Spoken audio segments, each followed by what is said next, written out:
ગુજરાતમાં રાજ્યસભાની ચૂંટણી પહેલા આમ આદમી પાર્ટીના ભંગાણ સર્જાના દ્રશ્યો સામે આવ્યા છે। રાજકોટ જિલ્લાના ધોરાજી ઉપલેટા વિધાનસભાના 2022ની આમ આદમી પાર્ટીના ઉમેદવાર વિપુલ સખિયાએ રાજીનામું આપ્યું। ગુજરાતમાં 2024ની ચૂંટણી નજીક આવતાની સાથે જ ભંગાણના દોર શરૂ થયા છે। 2022 વિધાનસભા ઉમેદવાર વિપુલ સખિયાએ પણ આમ આદમી પાર્ટીના જે પ્રદેશ અધ્યક્ષ યસુદાનભાઈ ગઢવીને મોડી રાત્રે પાર્ટીમાં રાજીનામું ધરી આપ્યું છે અને ત્યારે આજે ઉપલેટા સર્કિટ હાઉસ ખાતે વિપુલ સખિયાએ પત્રકાર પરિષદ બોલાવી ભૂપત ભાયાણી સાથે અન્ય કાર્યકર્તાઓ સહિત 3 તારીખે ભેસાણ ખાતે ભાજપમાં જોડવાની જાહેરાત કરી છે। હું વિપુલ સખિયા 2022 વિધાનસભા પૂર્વ ઉમેદવાર આમ આદમી પાર્ટી।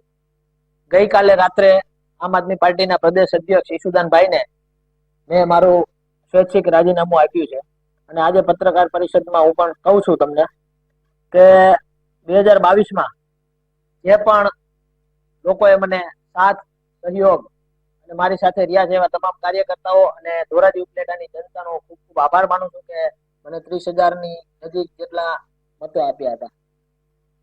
ચૂંટણી પહેલા પણ સતત લોકો માટે સવારથી સાંજ સુધી હું 1.5 વર્ષ સુધી સતત લોકોના પ્રશ્નોને વાચા આપતો રહ્યો હતો અને રાજીનામા આપ્યા બાદ પણ હું હર હંમેશ ઉપલેટા અને ધોરાજીની જનતા માટે